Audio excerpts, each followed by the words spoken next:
길지만 48절까지 읽어요. 마태복음 5장 38절부터 48절까지 같이 읽어요. 또 눈은 눈으로 이는 이로 갚으라 하였다는 것을 너희가 들었으나 나는 너희에게 이르노니 악한 자를 대적하지 말라. 누구든지 내 오른편 뺨을 치거든 왼편도 돌려대며 또 너를 고발하여 속옷을 가지고 오자 하는 자에게 겉옷까지도 가지게 하며 또 누구든지 너를 억지로 오리를 가게 하거든 그 사람과 심리를 동행하고 내게 구하는 자에게 주며 내게 꾸고자 하는 자에게 거절하지 말라. 또 네 이웃을 사랑하고 네 원수를 미워하라 하였다는 것을 너희가 들었으나 나는 너희에게 이르노니 너희 원수를 사랑하며 너희를 박해하는 자를 위하여 기도하라. 이같이 안지 하늘에 계신 너희 아버지 아들이 되리니 이는 하나님이 그 해를 악인과 선인에게 비추시며 비를 의로운 자와 불의한 자에게 내려주심이라. 너희가 너희를 사랑하는 자를 사랑하면 무슨 상이 있으리요? 세례도 이같이 아니하느냐? 또 너희가 너희 형제에게만 묻는 무난하면 남보다 더하는 것이 무엇이냐? 이방인들도 이같이 아니하느냐? 그러므로 하늘에 계신 너희 아버지의 온전하신 것 같이 너희도 온전하라. 아멘. 어느 날 저희 교회 재정부를 보는 두 분이 저에게 의미심장한 질문 비슷한 질문 아닌 질문을 해서 제가 그런 질문 같아서 제가 미리 얘기를 했어요. 이런 질문이에요. 목사님, 이제 헌금의 종류가 여러 가지가 있는데 주정헌금, 선교헌금, 건축헌금, 감사헌금은 제가 매번마다 헌금을 해요. 주정헌금, 선교헌금 꼭 매번 할 때마다 선교헌금, 건축헌금 같이 하는데 제가 11조를 안 해요. 꽤 오래전 이야기예요. 한 1년 전 이야기인 것 같아요. 그리고 몇 년 전 이야기로. 그러니까 이제 제가 11조를 못했죠. 11조를 못해서 이해가 안 되죠. 왜냐면 신학교의 교수의 신학과장으로 있는데 11조를 안 내요. 제가 먼저 얘기했어요. 나 월급 못 받아. 그랬더니 네? 이렇게 얘기했어요. 나 우리 뭐 여기 계신 분도 있지만 저 월급 못 받아요. 2020년 들어와서 월급 한 번도 못 받았어요. 대학교 교수 월급 꽤 높아요. 여기는 대학도 아니고 대학원 대학교니까 석박사인데 오늘도 한 분이 상담했더니 저희 학교 박사과정 들어왔는데 460만 원 내고 들어와요. 학생 수가 전체로 따지면 268명이에요. 그러면 1년에 움직이는 돈이 24억, 25억인데 교수인 저는 월급을 못 받아요. 그러니까 저는 여러분 들으실 때 억울해요, 안 억울해요? 억울하죠? 강훈쌤 억울한 거 맞죠? 이건 법에다 호소해야 되죠. 그리고 사실은 교육부에다가 고발해야 되고. 근데 저는 제가 뭘 잘못해서 임용을 제가 뭐 뒷백으로 들어간 것도 아니고 정식으로 심사위원회 거쳐가지고 교육부의 교수가 됐는데 저는 여태까지 월급을 못 받았어요. 제가 오늘 이 밤에 참 부끄러운 고백이지만 월급도 못 받는 과정이에요. 그러니까 참 이해가 안 되죠. 그건 학교가 왜 월급을 안 주죠? 돈이 많은데? 그걸 뭐라 그래요? 악한 자라고 그래요. 돈에 미친 사람이라는 거예요. 자기 주머니에 들어가는 돈은 다 자기 거죠. 그렇게 악한 자들이 모여있는 것이 신학을 가르친다. 그래서 많은 교수들이 월급 왜 안 주냐고 쉽게 말하면 총장이겠죠. 그 사람이 찾아가서 월급 달라고 소리 지르니까 그때 줘요. 그리고 바로 그 다음 학기에 그만두라고 그냥 내쫓아버리는 거예요. 돈 달라고 그러면 나가라는 거예요. 그래? 돈 다 줄게. 그래, 뭐 6개월 빌렸어? 계산해요. 그리고서 재무과 불러가지고 김 교수 있잖아. 월급 줘. 내보내. 그리고 그 자리 비면 새로운 사람을 뽑을 때 학교 발전기금과 함께 그보다 더 많은 돈을 내고 들어오게 해요. 그만큼 수요와 공급에서 올려는 사람은 많아요. 교수가 되고 싶은 사람들이 많아요. 그러니까 위에서 볼 때는 줄을 서 있으니까 얘 돈을 주고 시키는 게 아니라 돈을 받고 시키고 싶은 거예요. 필요 없는 거예요. 나갈 때마다 다들 원수가 돼요. 뭐 이런 데가 다 있어. 그래서 어이가 없죠. 누가 봐도 어이가 없는 거죠. 돈을 오히려 당연히 그 많은 시간, 20시간 일주일에 강의를 하고 학생들 상담을 하고 이른 아침부터 밤까지 땀 흘리면서 강의했는데 돈을 못 받아요. 그러면 저도 달라고 그래야죠. 그래서 제가 예를 들면 뭐 그렇게 해가지고 한 1,500만 원 정도를 한 4년 전에 달라고 그랬더니 마찬가지였어요. 그래서 제가 억울해서 이거를 소청을 했죠. 교육부에다. 그래서 교육부에서는 당연히 네 말이 맞지 하고 사실 복직이 됐어요. 그 밀렸던 돈을 1,580만 원을 달라고 그랬더니 뭐 돈을 주는 척 갖고 오면서 그런데 어쩌고저쩌길래 제가 그냥 그거를 선교헌금을 드렸어요. 자, 악하죠? 사람이 누가 봐도 비상식적이죠? 그런 마음을 가지고 이런 사람들을 어떻게 말해야 될까 생각하면 저에게 있어서는 아주 원수 같은 이야기죠. 말도 안 되는 이야기죠. 이 사람이 어떤 사람이에요? 예수 믿는 사람이에요. 이 사람이 우리 지역에 건국대학교 있는데 화양동에 아주 큰 교회 담임 목사예요. 이 사람이 총장이에요. 이 아버지가 학교 재단의 이사장이었고 뭐 그런 우리가 봤을 때는 모든 것을 갖춰준 사람인데 불구하고 이런 일들이 일어나는 말도 안 되는 세계 속에서 저는 끼어들어가 있어요. 그래서 하나님 앞에 이 밤에 참 부끄럽지만 마음 같아서는 몇 번 돌을 들었다 놨다 했어요. 들어서 놨다 들었다 놨다. 진짜 이참에는 총장이 불러서 한마디만 더 하면 이거 진짜 든다. 뭐 이런 생각을 인간이니까 가질 수 있겠죠. 그리고 그런 거를 실행할 수 있는 용기가 없어서가 아니라 마음속에 하나님이 이런 말씀을 주셔서 그래요. 악한 자는 망해. 한 목사, 악한 자는 망하는 거야. 여러분 억울해요? 안 억울해요? 여러분 만일에 그게 정말 열심히 그리고 2019년 한 해가 지났어요. 제 아내는 아마 그럴 거예요. 그래도 월급을 타면 적어도 내 생일에 뭐 정말 하다 못해 뭐 귀걸이에도 하나 좋은 거 사줘야 되는 거 아니야? 근데 월급을 못 하잖아요. 그러니까 11조가 없는 거예요. 하나님 앞에 미국 학교를 가지고 했는데 또 마찬가지로 미국 학교도 잘 학생들 모아놓으니까 그거를 잘 수고했다 그러면서 이제 그만두라 그래가지고 또 그만뒀어요. 사람이 부족해서 그랬다고 하십시다. 그런데 그보다는 항상 어느 곳을 가나 선인과 악인은 항상 같이 존재해요. 그런데 왜 제가 여기 이 학교에 있는 줄 아세요? 저는 하나님 앞에 고백하는 게 있어요. 인생에서 제일 중요한 문제가 뭔지 아세요? 자꾸 고백합니다. 혼자 존재론적 질문. 인생에서 제일 중요한 문제는 구원을 받는 거예요. 나는 구원을 받았어요. 인생에서 가장 중요한 문제, 가장 중요한 이슈, 가장 중요한 결단이라기보다는 중요한 단어가 있다면 나는 뭐 받은 사람? 구원받은 사람. 여러분도 그러시죠? 인생에서 가장 중요한 문제는 구원받은 건데 그러면 신앙생활함에 있어서 여기서부터 이제 갈라지는 거예요. 신앙에서 가장 중요한 문제는 구원의 은혜를 간직하며 사는 거예요.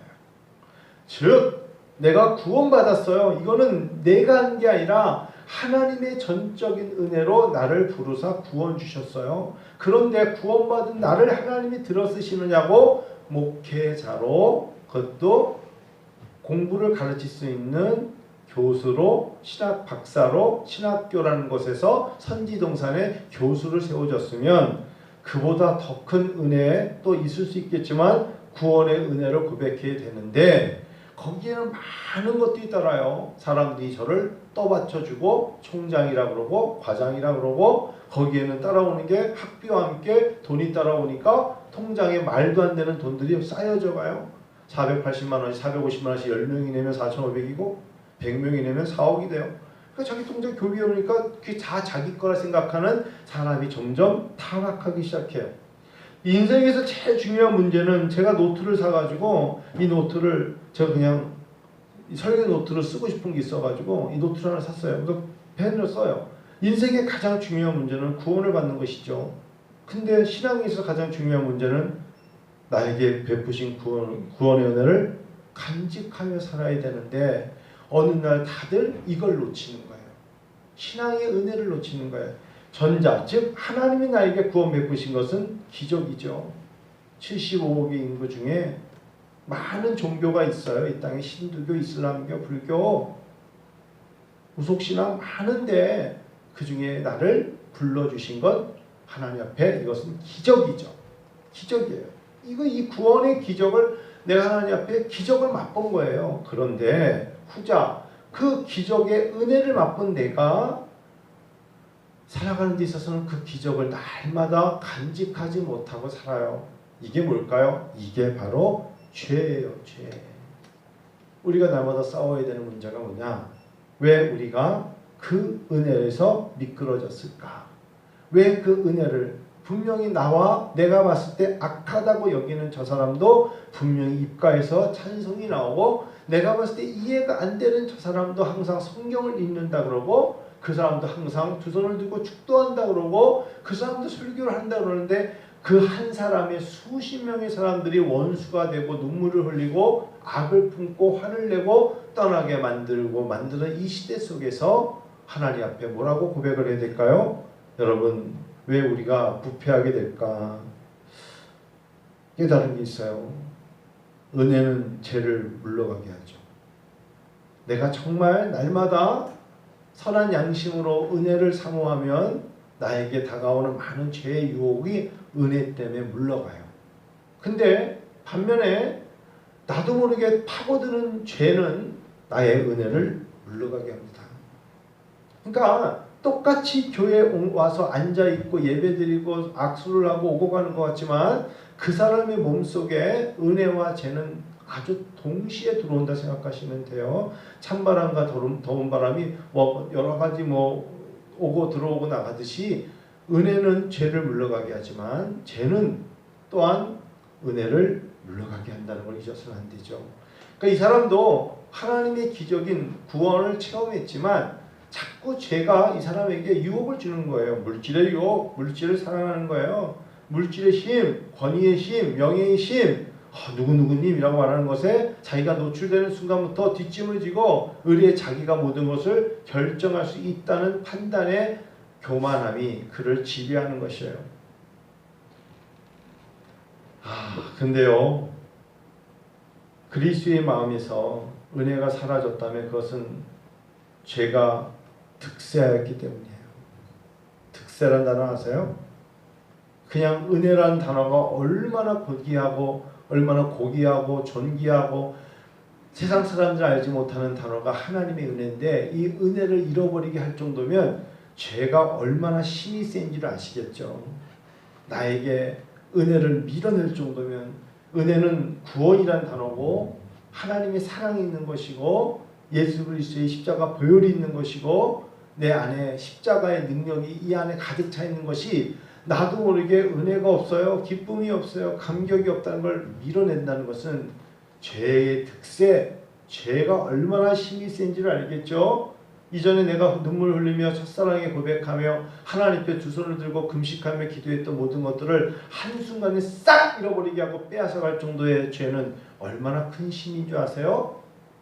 저는 요즘 어느덧 이제 50대 중반을 맞이하는 목회자로서 짧다면 짧지만 신학교에 들어간 지 어느덧 25년, 30년째를 되어가면서 어떤 생각을 하냐면 신학교에 발을 붙인 게 30년이 다 돼가는 저에게 무슨 생각이 드냐면 하나님의 일은 절대로 가볍게 하면 안 된다. 하나님의 일은 그리 단순하지 않다. 적어도 한 명의 목회자가 교회와 교계와 하나님 나라를 위해서의 어찌 보면은 먼지 같아 보이지만 하나님이 그와 동행하시기 때문에 절대로 쉽지 않다. 라는 이런 생각으로 몸가짐을 가져요. 그런데요, 아무리 생각해도 인간에게는요, 잔존하는 죄가 있어요.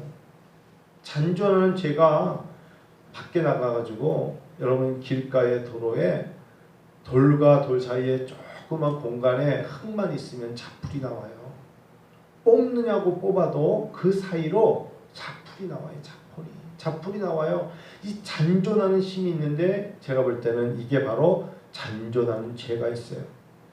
하나님 앞에 저도 그렇고 하나님의 사람들은요, 왜 이 죄가 눈에 보이기 때문에 어떻게든지 자기만이 개인적으로 이 죄와 싸우려고 막 경건한 삶의 어떤 몸부림이 있죠. 우리 다 은혜 아버지 식구들 그렇지 않습니까? 죄에 빠지지 않으려고 죄를 물리치려고 얼마나 몸부림쳐서 막 통성기도도 하고 새벽기도 기도하고 수요일 금요일 나와서 기도하고 하나님 앞에 죄와의 전쟁에서 내가 유혹에 빠지지 않으려고 내가 발이 실족하지 않으려고 또 세상으로 가지 않게 하려고 스스로 자기를 치기도 하고 눈을 감기도 하고 내 생각 자체로 조정하고 그러지 않습니까? 그런데 경건한 삶의 몸부림 속에서도 사실은 수많은 나의 노력에도 불구하고 이 죄를 죽이려고 굉장히 내가 칼날을 아주 날카로운 칼날로 내리쳐도 교만한 죄가 살아남아요. 그러니까 저마다 오늘 이 자리도 그렇고 죄에 그러면 자기만이 안고 있는 그 죄 때문에 하나님 앞에 다시 한번 고백하며 나갈 수밖에 없어요. 은혜를 사모하던 마음을 어느 순간에 잃어버렸죠.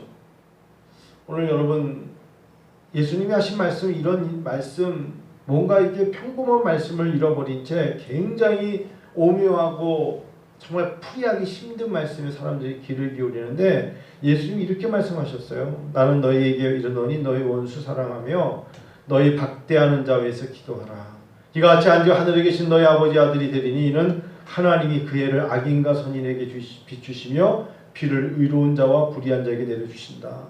하나님은 누구에게나 비를 똑같이 주셔요. 그 사람이 의인이든 선인이든. 우리는 몰라요. 너희가 너희를 사랑하는 자를 사랑하면 무슨 상이 있으리요? 세리도 이같이 한다 하시면서 오히려 우리에게 박해하는 자를 위해서 기도하라 하셨어요. 자, 이 말씀 들을 때 저도 20대, 30대, 40대 혈기, 지금도 혈기가 있다 하지만 저는 아마 제가 가지고 있는 거라면 웬만한 사람들보다 더 세면서 있지 약하지 않았을 거예요. 그렇다면 나를 힘들게 하는 자를 향해서 지금도 마찬가지야. 돌을 들었다 놨다 한다니까요. 그러면 그것이 옳으냐? 하나님은 그래서 뭐하라? 기도하라 하셨어요. 하나님은 그를 위해서 기도하라. 그 사람이 사랑하기 때문에 기도하는 게 아니에요. 하나님께서 우리에게 요구하시는 게 하나님의 마음이기 때문에 그래요. 그러면 하나님이 기도하는 자에게 뭘 준다? 상이 있으리 하셨어요. 기도를 왜 하느냐? 나 때문에 하는 거예요. 나에게 상이 있기 때문에. 제가 가인의 표정 얘기했잖아요. 가인이 동생 아벨을 죽였어요.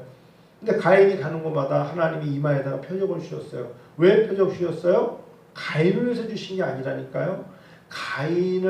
가인 때문에 범죄할까봐 그 가인을 만나는 사람들을 사랑하시기 때문에 표적을 주신 거라고 그랬잖아요. 왜? 이놈은 가인 아니야? 동생을 죽인 놈 아니야? 라는 것을 알아채고 혹시나 흥분해서 살인자 가인을 내리칠까봐 하나님은 표적을 주신 거예요. 왜? 그 사랑하는 사람들이 범죄할까봐 그런 거예요. 우리 눈에 악인이 많죠. 말도 안 되는 사람들이 많죠. 이름대로 알고 끝도 없죠. 그들을 다 우리가 불로 쓸어버리고 그들을 창으로 내리치면 하나님의 뜻이 이루어질까요? 그렇지 않아요. 그렇지 않단 말이에요. 하나님의 길에는 두 방향밖에 없어요. 하나님의 길에는 두 방향밖에 없다. 제가 청년 세미나 할 때 이 말을 말하고 싶은데, 하나는 힘들지만 좁은 문으로 하나님을 향하여 살아가는 길이에요. 저도 이제 목회를 하면서 이 길이 더 힘들어요. 하나님을 향하여서 살겠습니다 라는 두 방향의 길 중에 한쪽 방향은 하나님을 향해 살겠습니다라고 나가는, 내 성경에서는 좁은 문, 좁은 길로 가라고 하셨어요. 이게 하나의 길이고요. 두 번째 길은 하나님을 등지고 가는 길이에요. 이 두 가지 길밖에 없어요. 하나님을 향하여 가느냐, 하나님을 등지고 가느냐. 중간의 길은 없어요. 하나님을 향하여 가는데 성경에서는 야속한이 많고 우리에게 이렇게 말해요. 좁은 문, 좁은 길이라고 그래요. 다 아시는 말씀이죠? 맞죠? 넓은 길은 멸망하는 길이라고 했어요. 좁은 길, 좁은 문으로 들어가라 하셨고, 그게 바로 하나님을 향하여 가는 길이고요. 반면에 하나님을 등지고 가는 건 여러분과 제가 말할 필요가 없는 것이죠. 그래서 목회를 하면서 제가 2주 전에 제 스승 목사님하고 어떤 대화를 4명이 하게 됐을 때 이런 얘기를 했어요. 제가 신학교 입학했을 때 교수님, 저를 가르치는 교수님 한 분이 교회 성장학을 강의하셨어요. 그랬더니 알지? 자네 잘 아는 분 아냐? 그분이 이랬어요. 성장하지 않는 교회는 죽은 교회라고 배웠어요. 즉 고인물은 썩는 것처럼 새롭게 계속해서 솟구쳐 올라야 된다. 성장하지 않는 것은 죽는 것이다 라고 배웠어요. 그래서 교회는 성장해야 되며, 사도행전에 보면 날마다 더하는 교회, 3,000명의 사람들이 세례를 받고 더 많이 모이는 교회를 배웠어요. 그래? 근데 교수님 목회를 해보니까 이제 시간이 흘러서 나이가 많이 들어서 보니까 그렇게 안 됩니다. 고백했거든요. 그랬더니 제 옆에 있는 천안에 있는 목사님이 이러더라고요. 그런 거에 비하면 저는 교회에 실패했어요. 있던 성도도 다 잃어버리고 지금 정말 예배를 드릴 수 있을까로 우리는 많이 힘들어해요. 이런 얘기를 했어요. 그러니까 4명이 얘기를 하다가 그 교수님이 이렇게 얘기를 했어요. 첫째는 내 실수네. 왜요, 교수님? 내가 그 사람을 데려다가 자네들한테 신학교 1학년에 들어온 사람들에게 그렇게 강의를 시킨 그 교수를 데려온 내 실수네. 두 번째, 지금이라도 자네들이 그걸 말해줘서 이제 처음 듣는데 목회는 그리고 하나님의 세계는 그렇지 않네. 그러면 교수님 뭐라고 말씀해 주실 거예요? 라고 그랬어요. 그때 이제 이야기를 하고 있는데 교수님의 2명의 친구가 들어왔는데 마침 정철홍 목사님과 이명수 목사님, 북에서 계시다 나오신 두 분이 그곳에 왔어요. 얼떨결에 만났어요. 얘기가 끊어졌죠. 그러면서 갑자기 목회 얘기에서 어려웠던 이야기들을 나누고 그 두 분이 가셨어요. 말을 또 이어서 하셨어요. 뭐라 그랬냐면 목회 예수님이 하신 말씀 기억 안 나? 골고다의 길, 십자가의 길. 참으로 말하기 힘든데 본인이 이랬어요. 내가 이제 70을 앞에 두고 나 목회에 나름대로 하지 않았는가 하면서 난 이제 남은 생에 꼭 하고 싶은 게 있어. 뭐 하고 싶으신데요? 자네들이 알고 있는 잘못된 신학과 잘못된 목회자들에 대해서 정립을 해주고 마무리해야 되는 나의 책임이 있네. 그게 무슨 소린데요? 그랬더니 이분이 이렇게 말을 했어요. 우리들끼리 얘기니까 밖에 나가다 말하지 마. 창피한데 내가 지금부터 이름을 10명을 부를 테니까 나는 여러분들 다 아는 사람들인가 아닌가 들어가면서 보니 10명의 이분의 이름을 쭉 불렀어요. 그러면서 이랬어요. 사기꾼 목사님들. 이러고 본인이 화를 내고 꽝 쳤어요. 사기꾼 같은 놈들. 근데 그 10명의 목사가 대한민국을 대표하는 사람들이에요. 예수님이 말씀하시기를 예수님도 12명의 제자 중에 의도적으로 1명의 유다의 제자를 세워놨고 좁은 길 좁은 문으로 들어가라 했는데 아주 사기꾼 같은 놈들이다. 나는 마음이 아프다. 자네들도 근데 그런 것이 사기꾼에 현혹돼서 목회를 정말 열심히 했음에도 불구하고 성장이라는 단어 앞에 무릎을 꿇어서 좌절하고 있는 자네들을 보니까 눈물이 난다고. 그때 저 둘이서 친구와 목회자와 눈을 맞추면서 했어요. 서로에게 위로를 했어요. 최선을 다합시다. 남은 영혼 한 영혼이라도 그들을 위해서 우리가 검을 든 자는 검으로 망한다 하셨고 예수님께서 너를 핍박하기 위해서 기도를 하셨는데 묵묵히 이 길을 걸으며 주님을 바라보고 나갑시다.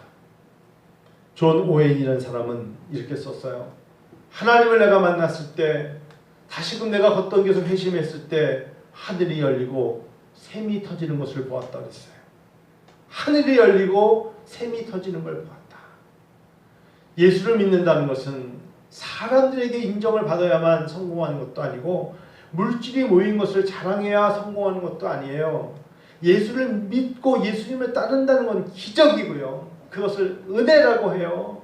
우리 교회 이름처럼 은혜인 거예요. 예수님을 내가 만났다는 것은 은혜고 예수님을 안다는 것은 은혜고 기적인 것입니다. 할렐루야. 그래서 우리가 예수님을 다시 만나면 그를 회하고 개에서 회개하고 회심하여 예수님을 만나면 존 오웬은 이렇게 말했어요. 3가지 감정을 다시 갖게 됩니다. 예수님을 내 마음에 모시고 내가 나도 모르게 주님 앞에 무릎을 꿇게 되면 3가지 마음을 갖게 되고 그것을 감각이라도 할 수 있고 감정이라도 할 수 있고 마음이라 한다면 하나님의 용서에 대한 마음, 감각이 되살아납니다.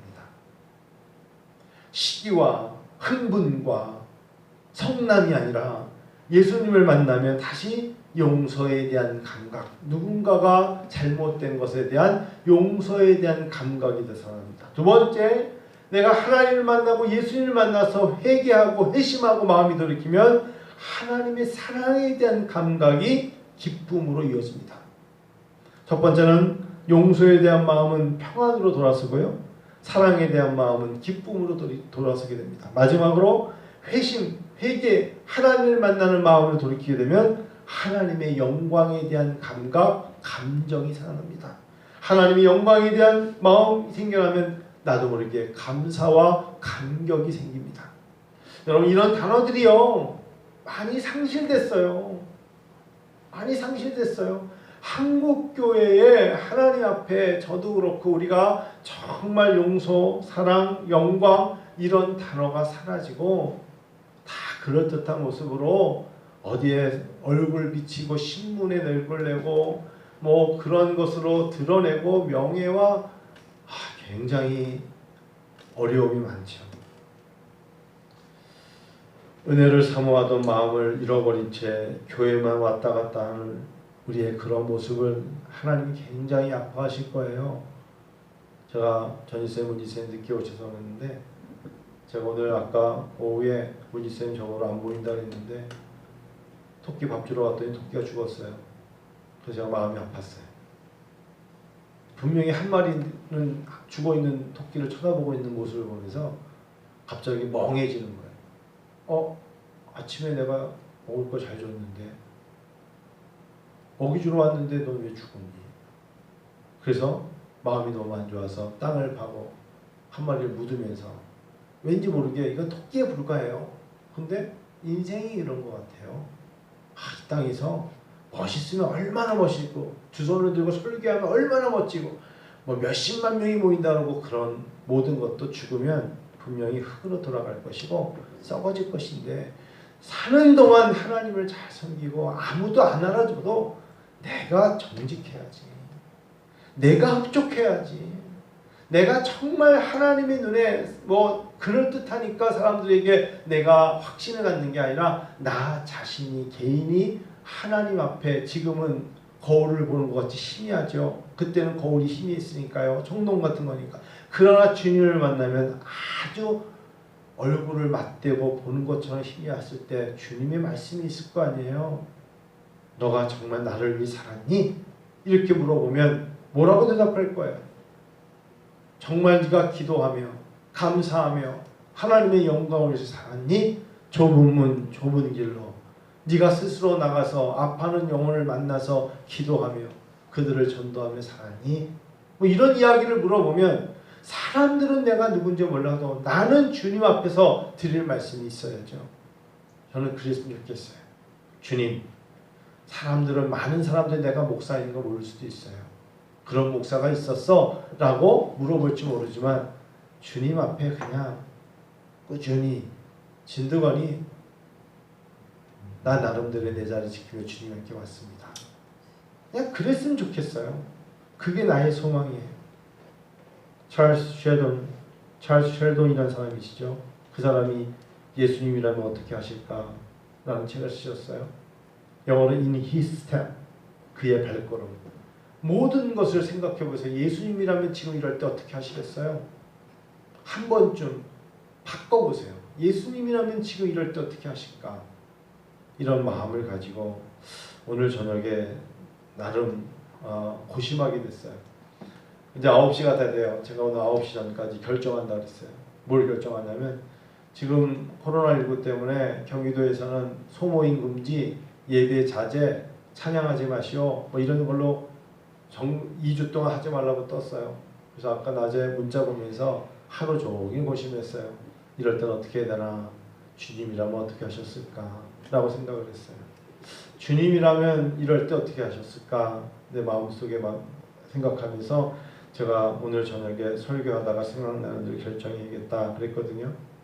그리고 예배 끝나고 이제 말씀을 드리려고 하는데 제 마음속에 물론 당연히 예배드리죠. 뭐 예배드리는 건 문제 없죠. 근데 다만 우리가 청년 교사 세미나가 있잖아요. 주일날 어떻게 될까요? 어떻게 하면 좋겠어요? 하죠. 뭐. 그냥 해요. 하고 하되 좀 약간 거리뛰기 하면서 하는 거예요. 지혜가 필요해요. 여러분 지혜가 필요하다는 말 아시죠? 소독도 열심히 해야 되고 예방 차원으로 가야 되고 우리가 열도 재야 되고 그래서 전사님은 청년들 세미나 하기 전에 다 열도 재고 왜 그럴까요? 지금 분당에서 나오는 뭐 우리 제일교회가 무슨 어떤 뭐 소위 에스더 목사인지 뭔지 뭐 그런 게 중요한 게 아니에요. 그 교회에 사람들이 주일날 오기 전에 어디 있었는가 동선을 한번 찾아보세요. 다 나오잖아요. 주일날 교회 오기 전에 어디 있었는지 아세요?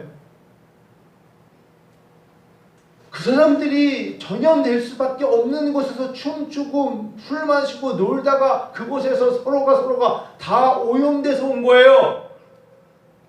고향에서 나온 것도 마찬가지예요. 다단계에서 가서 장사하고 뭐하다가 주일날 거룩하니까 예배 오니까 걸린 거예요. 그런 거잖아요. 우리만 그렇겠어요? 근데 그렇게 아픈 거예요. 왜? 우리가 교회니까 약해서가 아니라 사실 교회라는 것은 모이는 사람들이 그 사람이 케네디 상가에 남대문 시장에 가가지고 확진자로서 사람들에게 퍼뜨리니 그곳에 있는 500여 명의 항이들은 장사가 되겠어요? 안 되죠? 그러니 누가 왔을까? 확진자를 찾다 보니까 경기 고향에 있는 153 교회에 있는 사람이 와서 확진됐대. 욕을 안 먹겠어요? 다 욕먹죠. 그러면 그 사람이 아팠으면 교회 갔다가 발진이 있고 어려웠으면 그 다음날 와가지고 저녁을 먹지 말던지 해야지. 와가지고 출근해가지고 저녁 먹고 밥 먹은 사람들 다 확진돼가지고 누가 남대문 시장에 케네디 상가에 가겠어요? 그러니까 굉장히 지혜롭지 못한 거예요. 그런 마음들을 가질 때 우리가 참 지혜로워야겠다. 정말 구원받은 사람들이, 은혜 받은 사람들이 우리가 참 지혜롭게 행동해야 교회는요, 한승돈 목사가 중요한 게 아니고 성도님들이 중요한 게 아니라 사실은요, 주님이 피로 사신 거예요. 주님이 아파하실 거예요. 주님이 제일 힘들어 하실 거예요. 하나님 아버지의 마음이 아플 거예요. 왜냐하면 주께서 피로 세우사 예배 드리는 것이 교회거든요. 하나님은 우리 애를 향하여서 사랑 베푸시고 아들 독생자를 내어주셔서 우리에게 우리가 어떻게 이 자리에 모인 줄 아세요? 제가 전지사님하고 문지사님하고 혁지사님하고 우리가 어떻게 모였죠? 예수 보혈의 피로 모였죠. 우리가 돈 거래 때문에 모였습니까? 장사 때문에 모였습니까? 예수 그리스도의 보혈의 피가 십자가의 능력으로 우리를 이 자리에 모이게 하셔서 하나님께 영광의 찬양을 드리게 하는 거잖아요. 우리가 이렇게 모일 수 있었던 건 전적으로 하나님이 우리를 아들 독생을 내주신 그 크신 은혜로 모이게 된 거라고요. 그런데 주님이 베풀어 주신 그 모든 것들을 잃어버리고 교회에 모여있는 사람들의 목적이 뭐가 되가는 거예요? 교회에 모여있는 사람들의 목적이 하나님께 영광이요 찬양이요 감사요 예배가 돼야죠. 믿습니까? 우리가 다시금 나가서 선교하며 전도하며 사람들에게 돈을 맞더라도 주 예수 그리스도를 전파하는 사도 바울같이 살아야 주님이 좋아하시는 거예요. 근데 그걸 잃어버리는 거죠. 더 이상 교회가 교회답지 못하고 그리스도인이 그리스도인답지 못하게 살 때 하나님으로부터 우리가 큰 진노를 받는 거죠.